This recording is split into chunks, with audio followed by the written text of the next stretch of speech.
Filho e do Espírito Santo. Amém. Ave Maria, cheia de graça, o Senhor é convosco. Bendita sois vós entre as mulheres e bendito é o fruto do vosso ventre, Jesus.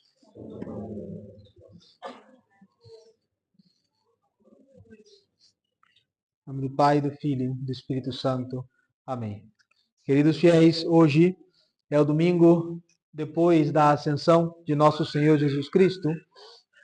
Lembrando que o Papa Pio XII fez uma redução da liturgia, onde se manteve a oitava somente em 3 festas no ano litúrgico, que, cronologicamente falando, é o Natal, a Páscoa e Pentecostes.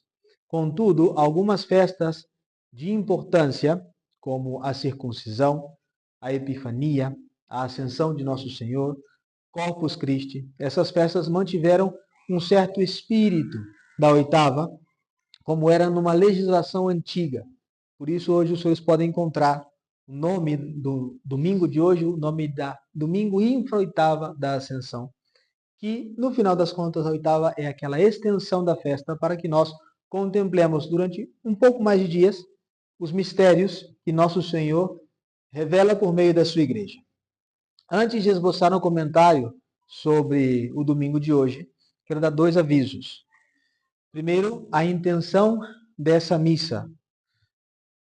O direito canônico, ele dispõe, ele prevê que o sacerdote celebre várias missas pelos seus fiéis, missa de primeira intenção, várias missas por ano. Hoje, a missa está sendo celebrada de primeira intenção, não segunda ou terceira, primeira intenção por cada um dos senhores que estão assistindo, porque, por mais que eu não seja, canonicamente falando, o pároco, vamos manter o espírito do direito canônico e essa missa é para cada um dos senhores. Também, depois da missa, logo da ação de graças que costumamos fazer juntos, vamos fazer uma catequese que faz tempo que não fazemos. Os domingos têm sido um pouco agitados. O último foi a Páscoa, o penúltimo tinha um voo para Curitiba, mas hoje vamos fazer uma catequese. Então, vamos pensando em algumas perguntas que podem fazer. O domingo de hoje, eu costumo dizer que é o mais análogo à nossa atual posição. Como está o mundo no dia de hoje, como está a igreja no dia de hoje. Eu digo análogo, porque não é igual ou parecido, senão que nós podemos tomar daqueles acontecimentos e trazer a nossa realidade e agir em consequência. Vejam só, desde que nosso Senhor Jesus Cristo aparece em vida pública, ele está acompanhado dos seus discípulos, que chega um momento que ele os chama apóstolos. 12 fiéis discípulos que estão com ele sempre, durante 3 anos, até mesmo depois da sua ressurreição. Quando nosso Senhor Jesus Cristo está em sua vida mortal, todos estavam sempre com ele. No dia da sua entrega, naquela bendita Quinta-feira Santa, que nosso Senhor Jesus Cristo, padecendo uma agonia gigantesca, se entrega nas mãos dos perversos que queriam a sua morte. Todos se desparramam, todos se dispersam. Mas no domingo, estava ali nosso Senhor com todos eles. Pax Vobis. E foi o que nós celebramos aqui na missa da Páscoa. Agora, depois da ressurreição de nosso Senhor, ainda ele esteve 40 dias com os apóstolos, falando do reino dos céus.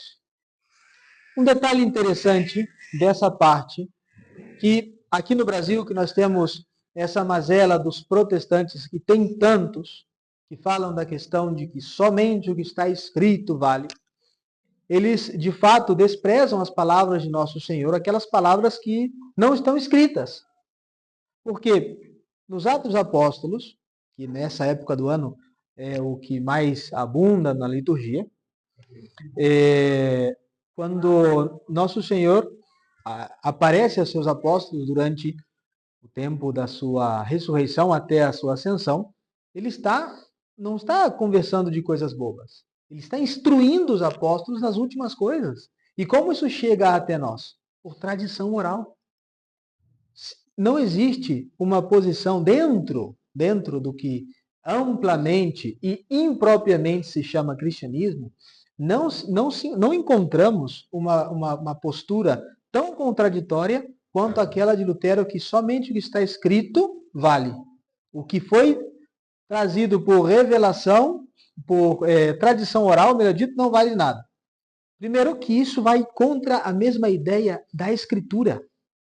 Vejam, entre Adão e Moisés, passaram-se aproximadamente 2000 anos.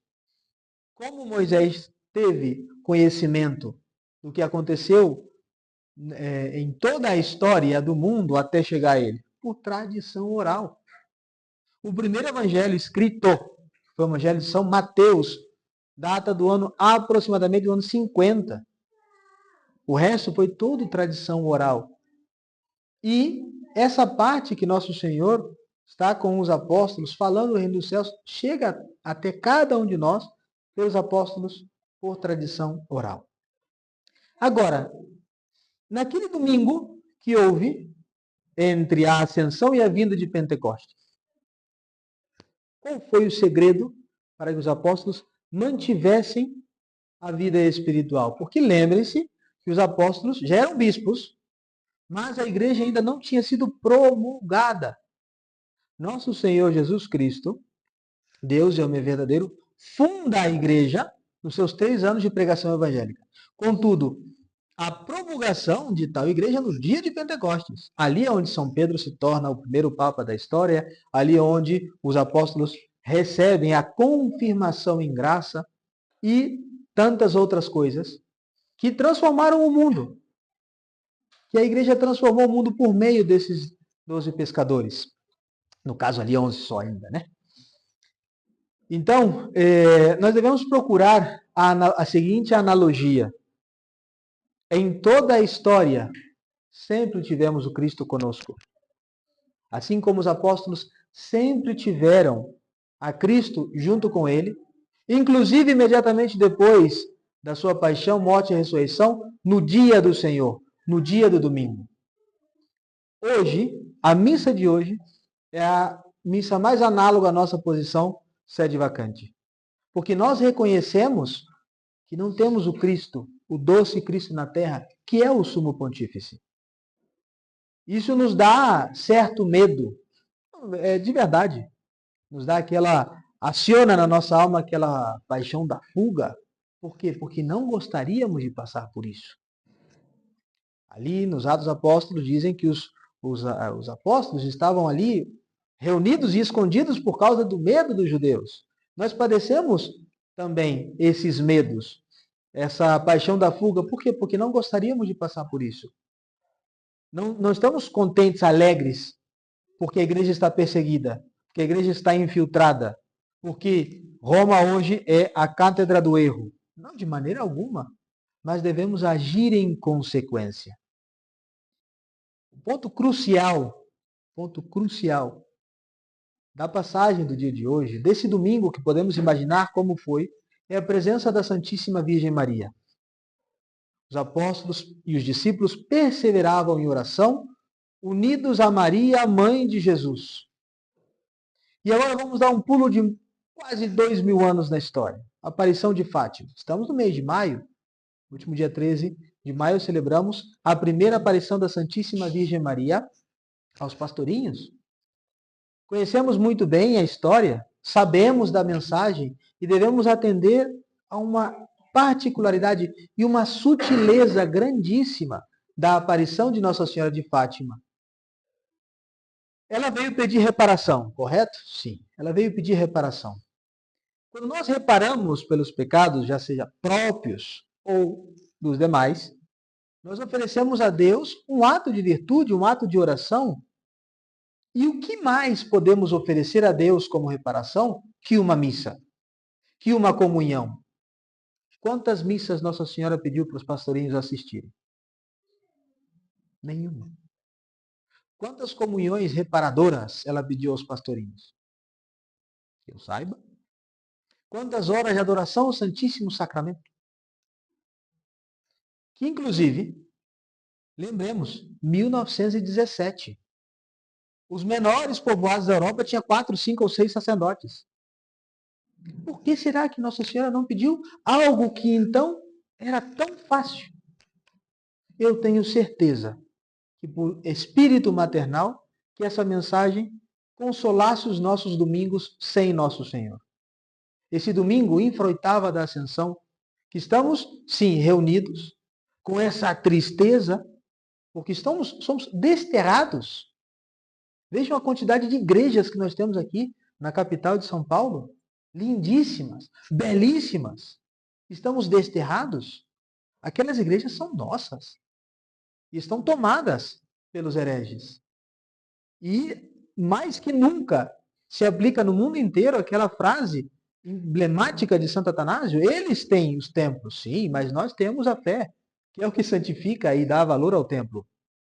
Agora, vejam só, a última missa aqui em São Paulo, dia de Natal, graças a Deus, mas passaram-se 5 domingos. Primeiro, segundo, terceiro, quarto e quinto, depois da Páscoa, e só hoje, a Santa Missa. É triste, não é uma coisa que nos alegramos? E nós, como sacerdotes, que temos a graça de levar a missa para onde nós vamos, quando estamos em um lugar, saibam, estamos pensando no outro, só que a gente não pode se dividir. E assim como Deus não pede impossíveis para nós, não podemos estar em vários lugares ao mesmo tempo, não pede impossíveis para os senhores também. O dia do domingo pode ser completado de maneira santa, de maneira extraordinária, mas suficiente. Com o Santo Rosário, por exemplo. Lá Nossa Senhora pedindo aos pastorinhos de Fátima reparação, pediu o quê? Pelo menos a terceira parte do Santo Rosário, pelo menos o terço. Ah, padre, que eu não tenho a Santa Missa aqui em São Paulo. Mas, no alcance do seu próprio bolso, tem o Santo Terço. Muitas vezes, não é falta de missa, é falta de vontade. Porque lembre-se sempre que a graça supõe a natureza, mas a natureza não supõe a graça. O fato de empilharmos uma missa atrás da outra não nos leva à santidade, porque a missa sem o espírito de oração, de que valerá? Calma aí, padre, como é isso? Vejam, os primeiros grandes heresiarcas da história. Ário era presbítero, Nestório era bispo, o mesmíssimo Lutero era sacerdote agostino, que rezava o quê? A Santa Missa. Sem espírito de oração, o que os senhores pretendem conseguir? E quanto mais dependa da nossa própria iniciativa, mais meritório é. Mais meritório é. Já seja quando fazemos um sacrifício de ir até outra cidade para assistir missa, assim como alguns daqui vieram de outra cidade para assistir a Santa Missa, os senhores daqui, quando não têm e podem ir a outro lugar, fazer esse sacrifício. Porque no sacrifício nós mostramos o interesse que nós temos por uma coisa, desde todos os pontos de vista. Quem está estudando uma carreira para se tornar advogado ou médico, tem que se sacrificar. E se não se sacrificar, não chegará a conseguir o diploma.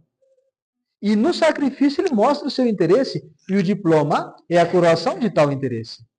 Não podemos deixar que a vida natural, que as coisas da vida mundana, do mundo, vamos chamar assim, não mundanas, ganhem a nossa vida sobrenatural.